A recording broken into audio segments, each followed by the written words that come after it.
তুই আস্তা ছোট লোক। জান্নাত তোর মতো নির্লজ্জ মানুষ কি দুনিয়ার মধ্যে আছে আমাকে বলতো? আমি সাক্ষী, একটা লিপস্টিকের জন্য আপনার বইয়ের লগে ঝগড়া করছে। জান্নাত তোমরা দুজনে কিন্তু একসাথে গার্মেন্টসে কাজ করছো। সব কাপল ব্লগারদের তুই দাওয়াত দিছস, দাওয়াত দিয়ে কি করলি? আমাদেরকে কি খাওয়াইছস? তাও আবার আলু ভর্তা আর কিছুই না, শুধু আলু ভর্তা। ছোট লোকের ঘরে ছোট লোক করা। সুন্দরবনে ট্যুরে গেছি বিডি ইমরানদের নিয়ে। আমার মনে হইতেছে নিজের গাল নিজের জোতা দিয়ে বাইরে। কেন আমি সব লোক বেলজ্জা মূর্খ লোকদের নিয়ে গেছি গাইস। তো সো গাইস, আমি প্রথম থেকে আপনাদেরকে বলি এখানে মূল সমস্যা রেখে আমি যদি এই বিষয়ে কথা বলতে চাই না, যদিও কিন্তু আমার কথা বলতে হবে না, হলে তো আমরা যা তা বুঝিয়ে দিচ্ছে, যা তা বলতেছে আমাদের নামে। আমরা কখনো আমাদের কেউ বলতে পারবে না ফেসবুকের ভিতরে এসে এরকম ঝগড়া করা বা কোনো ধরনের কন্ট্রোভার্সি করা। ভাই তো গাইস, আমি প্রথম থেকে আপনাদেরকে বলি, ওরা আমাদের বাসায় আসে 20 জন, আমরা সবাইকে ইনভাইট করে যে আমরা ট্যুরে যাবো, ওরা রাজি হয়। আর রাজি হওয়ার কারণ হচ্ছে আমি সবচেয়ে কম প্রাইসে সুন্দরবনে নিয়ে যাচ্ছি। রিসোর্টটার নাম হচ্ছে ম্যানগ্রোভ ভ্যালিতে আমরা যাচ্ছি আর কি। তো ওরা হচ্ছে 21 জন আসছে আমার বাসায় কম প্রাইসের মধ্যে। তো ওরা তো বেশি টাকা হলে যাবে না, মানে পকেটের টাকা যারা ঘুরতে চায় এরকম একটা অবস্থা ইমরানদের। তো ওরা বাসায় আসতে, বাসায় আসার পর ইনস্ট্যান্ট কোনো খাবার দাবার, আর বাসায় আসার সাথে সাথে ফার্স্ট টাইম ড্রেস আপনি কথা বলছে কিনা বলো? কথা অবশ্যই অনেক কথাবার্তাই বলছে। আবার ওরা এত মূর্খ, এত খারাপের খারাপ, এদের মধ্যে কোনো সেন্স নাই যে আমরা একটা বাচ্চাদের বাসায় আসছি, ছোট একটা বাচ্চা এতগুলো মানুষ আসছি, ওরা একটা পয়সার একটা চকলেট নিয়ে আসে নাই। তো গাইস, তো ওদেরকে যে আমি আলু ভর্তা ডাল খাওয়াইছি, এটাই হচ্ছে তাদের স্বার্থপরের ভাগ্য। আর তখন আমার বাসায় কিছু ছিল না, আমি বলি তখন রান্নার প্ল্যান করিনি, কারণ আমরা বাইরে চলে যাব। ওই অবস্থা ওদেরকে রান্না করে খাওয়াইছে, এটাই একটা সিজারের রোগী, এটাই তোমাদের কপাল। ড্রেসটা দেখতেছেন আমি কিন্তু এবি শপ ফেসবুক পেজ থেকে নিছি। আমি এবি শপের ড্রেস কিন্তু সবসময় পরি, উপরে ক্যাপশনে মেনশন করা আছে, আপনারা অর্ডার করবেন। এইরকম সুন্দর ড্রেস নিয়ে ওরা কথা বলে, তাহলে বুঝো। যাই হোক, এরপরে গাইস আমরা সুন্দরবনে যে মেইন যে ঝামেলাটা, আপনারা যে ঝগড়াটা দেখছেন, এটার কারণ হচ্ছে ভাই আমরা সুন্দরবনে যখন উঠি, রিসোর্টে উঠলাম, তখন দেখলাম ইমরান একটা দৌড় মারে রুম নিয়ে নিল। এখানে আমরা আরো অনেকজন কাপল গেছি, এখন সবাই এসি রুম খোঁজে, সবার এসি রুম লাগবে।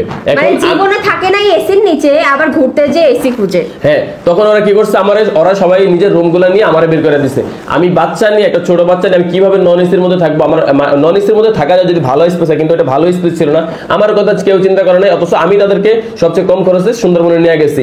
এই মূর্খের বাচ্চারা আমার কি করছে, আমার রিসোর্ট থেকে বের করে দিছে। ওরা ওদের মতো গ্রুপিং করে বসে আছে। তো তাদের নিয়ে আমি কি বলবো? আসলে তাদের নিয়ে আমার কোনো কিছু বলার নেই। তাদের মতো ওরা হচ্ছে মানে কি টার্গেটে যায় জানেন? ওরা ঘুরতে যাবে, যে টাকা দিয়ে ঘুরতে যাবে ওর থেকে ডাবল টাকা উঠাই নিয়ে আসবে। এজন্য ভিডিও বানায়। আমরা ভোটের মধ্যে বিপদে পড়ছি, এই অবস্থায় ভিডিও বানাইতেছে। আমরা সুন্দরবনের গহীন জঙ্গলে গেছি, বাঘের পর ভয় পাইতেছি, এই অবস্থায় ভাই আমরা ভিডিও বানাচ্ছি। আমরা মহিলা গুলো ভিডিও করি। আমি কখনোই বেবিকে নিয়ে কিন্তু একটা ভিডিও করি নাই, আপনারা দেখতে পারবেন। আমি বেবিকে নিয়ে কখন ভিডিও করি? যখন আমার বেবি মান্থ কমপ্লিট হয়, যেমন 1 মান্থ 2 মান্থ 3 মান্থ এরকম ভিডিও বানাই। কখনো দেখতে পারবেন না যে আমি সবসময় ভিডিও বানাই, বলো। তো এরকম একটা অবস্থার মধ্যে সুন্দরবনে গেছে ঘুরতে, ওখানে ঘোরা হয় না, এখানে ঘোরার থেকে বেশি কষ্ট হয়েছে, এরকম একটা অবস্থা আমাদেরকে হয়ে গেছিল। তো এখন যা বলতেছে এরা হচ্ছে শুধুমাত্র টাকার জন্য, আর আমার মানুষের কাছে খারাপ বানানোর জন্য। আমি নাকি ফর্সা হওয়ার ক্রিম ব্যবহার করি, কিরকম মূর্খ হইলে স্টেশনার ক্রিম এই ফর্সার ক্রিম বানায় দেয়। এটা কি ক্রিম গাইস?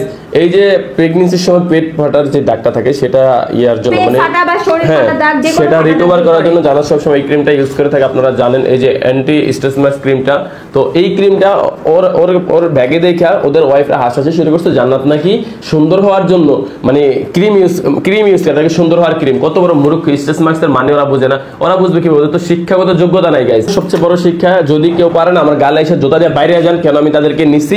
সো তারা এই ক্রিমটা বন্ধু তারা চিনে না। তারা বলে যে এটা নাকি ফর্সার ক্রিম, একজন নাকি LLB পাস করে, একজন নাকি অনার্সে মাস্টার্স করা। মানে কি একটা অবস্থা ভাই! ইংলিশও তো পড়তে জানে না একজন। আর ইমরান একটা কথা বলবো, বড় বড় কথা না বলে সামনে এসে তুমি রাজার সাথে কি করছো এটা আমরা জানি, তুমি আখির সাথে কি করছো এটা আমরা জানি। এখন তুমি আমাদের সাথে করতে চাইতেছো, তোমার একদিন আমার একদিন, আমি রাজা না আখি রাজা, তোমার ছাইরা দেবো। মানে আমি জাস্ট এটা তোমার লাস্ট, এই ভিডিওটা শুধুমাত্র তোমার জন্য বানাবো। এরপর আমি কোনো ভিডিও বানাবো না। সবাই ভালো থাকবেন, সুস্থ থাকবেন গাইস। আর এইসব ভিডিও বানাতে জন্য কেউ এইসব ভিডিও দেখলে ইগনোর করবেন, আর তাদেরকে ইগনোর করবেন। তারা মানুষের টাকা দিয়ে প্রতারণা করে, আর টাকা দিয়ে টাকা নেওয়া নাই হিউম্যানিটির নামে, তাদেরকে সবাই ইগনোর করবেন, আনফলো করবেন। সেবা করে না ভাই।